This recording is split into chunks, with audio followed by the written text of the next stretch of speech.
a tremendously rocky ride and a very hard time. You know, she has no compunction about flying into their face over everything and nothing. And my understanding is that she's absolutely no different with Harry than she was with Trevor, who certainly deserved a medal. In fact, he deserved to be sainted. And but she's done it with other men as well. And wait for it. I would not be surprised if they play the public to a large extent, because Here it comes. they are trapped at this point with each other. And in a relationship like that, no matter how unhappy you are and no matter how much you yearn wait for it to depart, it's not that easy to extricate yourself, whether you are in the public eye or not in the public eye. And when you're in the public eye, it makes it even more almost there. difficult to extricate yourself. So, you know, there's a facade that's everything is fine, everybody is happy, that's maintained. And you notice when Harry was speaking to Sorkin, he said that he didn't say what his ambition was going to be for 30 years hence, but he made sure he got in that he's a good husband and father. Oh, yeah, of course Very he good is. husband. Of course he is. No, indeed. And I think people have to be very clear that Harry's words in New York were purposefully vague. What? Because That's right. we have always been clear, Lady C, in our reporting, that while there are strains in the relationship, it is a much bigger Wait for it. decision for this couple to decide to separate or divorce. And there are many other factors at play, including finances, including security, including where the children would live. And so he decided to almost make it all about divorce, whereas actually he wasn't prepared to at all address the issues that are quite clearly there in the relationship. But Lady C, I want to talk to you about some other bad behavior from Meghan Markle and Prince Harry, because this week they released a video, which we're going to take a little look at, which was promoting the Archewell Foundation. I find it quite bizarre that they think there's anything to be proud of, though, Lady C, given that they only raised $1 million, which is nothing, given the power that they have, given the wealth of the friends that they have, and also given the fact that they ended up then donating $250,000 of that to Joe Biden's daughter. Surely not a woman who needs the money given her connections. But if we just have a look at this video now, this video was released, Lady C, on the exact day that the royal family in the UK were hosting the state visit for Qatar, where I know that Harry and Meghan were absolutely livid that David and Victoria Beckham, their former close friends, were guests of honor. And of course, this goes against an unwritten rule within members of the royal family, which is that just stay away from a state visit. Just allow the state visit to take center stage. This was purposeful, wasn't it, by Harry and Meghan? You know, what are they actually telling us? They're actually telling us that their labors have been minuscule and that their results have been negligible. And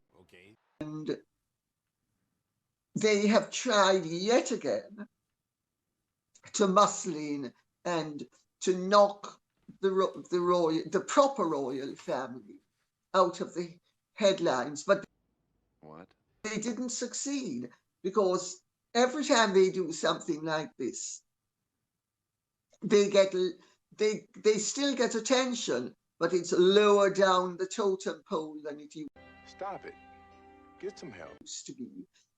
4 years ago, if they'd done something like this, it would have been lead news. Now it's not lead news. So they have overplayed their hand systematically. And You serious? as for giving $250,000 to the Biden girls charity, that comes perilously Okay. a political donation. Yes. Perilously close. Indeed, it does. And I also just thought, goodness me, you've only raised $1 million. I mean, that's pathetic. I know some people might think, oh, that sounds like a lot of money. Trust me, when you're dealing with their figures, that is a pathetic effort. They only put an hour of work into Archerwell, What the hell?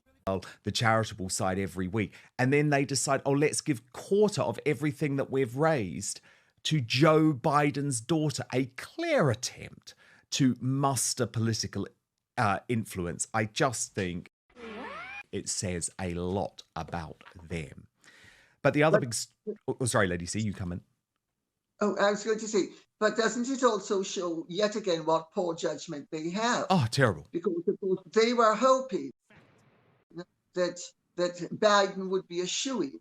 Not only was Biden not a shoo-in, nor was his acolyte Harris, and now they have Trump to deal with.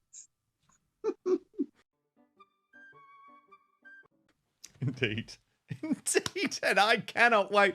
But Lady C, sorry, there is one other topic I have to ask you about this week because it just made me howl with laughter. I have to be honest, this report, I'm going to read. Okay, I'm listening. You have my attention. Read it to you.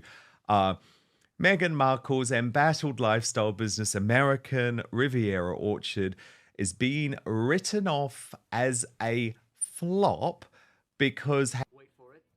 having announced with great fanfare back in March that she had began a search for a suitable chief executive officer, with a source even telling the Daily Mail at the time Meghan is interviewing candidates for the CEO role. You serious? Prince Harry's wife was unable, apparently, to find anyone who matched her expectations. Now insiders say she has found the perfect candidate, Lady C, herself. A source close to Meghan leaked to the New York Post. She is the CEO of American Riviera Orchard. Good Lord. Good Lord. This is going to be a terrible business, isn't it? Mirror, mirror on the wall. Flatly ignored. Even the story of their romance and engagement turns out to have been a series of whoppers. They told the BBC in 2017 they were set up by a mutual friend on a blind date. They told Netflix they met on Instagram. And what about Harry's modest proposal in their humble cottage Okay, I'm listening. You have my attention. kitchen? It happened a few weeks ago, earlier this month, here at our cottage. Just a standard, typical night It's for a us. cozy night. It was what we're doing, just Stop it. roasting chicken and Roasting having a chicken, trying to roast a chicken. trying to roast a chicken, and it was just an amazing surprise. It was so sweet. An amazing surprise. It was so sweet. Well, according to Netflix, which is their show, Here it comes. it was actually a candlelit extravaganza in their walled garden. And Meghan was so amazingly surprised, she managed to figure out what was happening and tell her friend about it before Harry even popped the question. A small little detail, but rather like their claim, or Meghan's claim, that they'd been secretly married by the Archbishop of Canterbury in their garden before, 3 days before, Wait for it. the big televised wedding, which also turned out not just to be untrue, but had it been true, would have led to the Archbishop of Canterbury being incarcerated in prison. As with all things Meghan and Harry, it would seem, the truth just doesn't really exist in their world. It's their truth, their version of it. Go, Rachel. see my Iman, point of view as Iman, well? Yeah. look at the front pages there, which is when their engagement was Here it comes. announced. Yeah. Where's the racism? Do you remember? That was before she actually said that the institution was racist. And that's my point. How institutionalised racism works is the minute you dare say that the institution is racist, everyone piles on.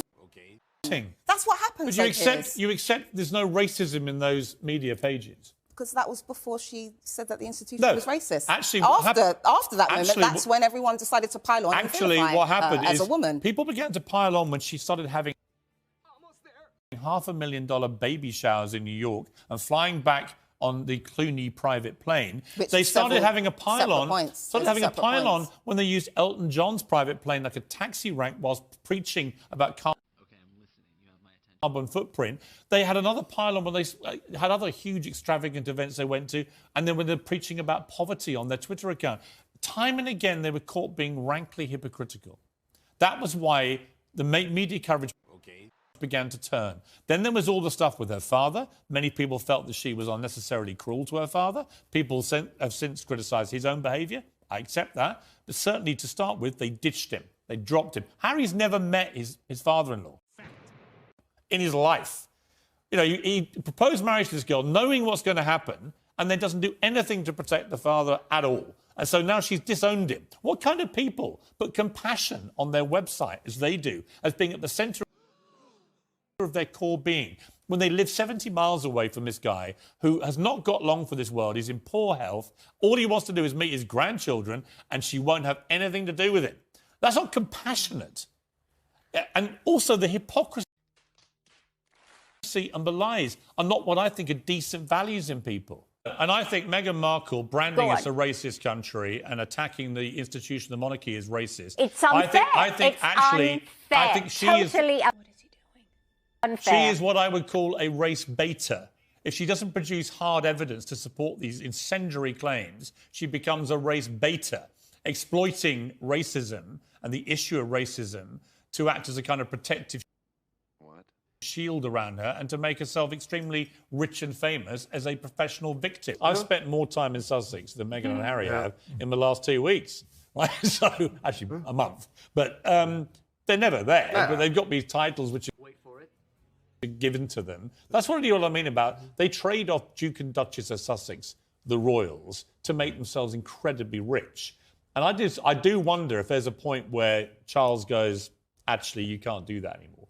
Okay. It'd be unprecedented, but why wouldn't he? Yeah, but I think it's kind of irrelevant. I mean, no one really cares about the titles. If you strip them of the titles, they're still Harry and Meghan. They'd still be equally famous. And they'd still but they wouldn't be acting as members of the royal family. Yeah. I don't think they go around acting as members of the royal family. Oh, they do. All the paperwork, all the letter headings, it's all from the office of the Duchess of Sussex. Almost nonsense. She calls herself a princess on her podcast. Little girls have got to make a real princess. You're not a princess. She's not a princess anyway. But they do it quite deliberately to fuel the interest from commercial entities. And really, the interest is based on them trashing their family. I mean, without that, I'm not sure what we're interested in. We don't want to hear their woke homilies about life, do we? So I'm not sure how this all plays out, but it's a mess. And Charles may have to deal with it, I think. Well, good evening from London. Welcome to Piers Morgan Uncensored. Today, Harry and Meghan torch what little was left of their relationship with the royal family and what little was left, frankly, of their own reputations. Last week was mostly sycophantic. This latest instalment was downright seditious. Prince Harry mauls his own brother. He accuses his father, the new king, of being a liar. Even as a dig at his late great-grandmother, the Queen, for standing by and doing nothing. The royal family is directly accused of destroying two of its own to protect itself. And I don't know where it all stops, all this. Where does it end? We've got the book, and then we've got the interview circuit, and so it goes on. It's all apparently a dark plot by Britain and the royals to smear the poor, defenceless, vulnerable Sussexes. Trickery, treachery, hypocrisy. And if there's one conclusion to draw from the final instalment of their Netflix series, it's that Prince Harry surely is now a traitor to the country that he once served.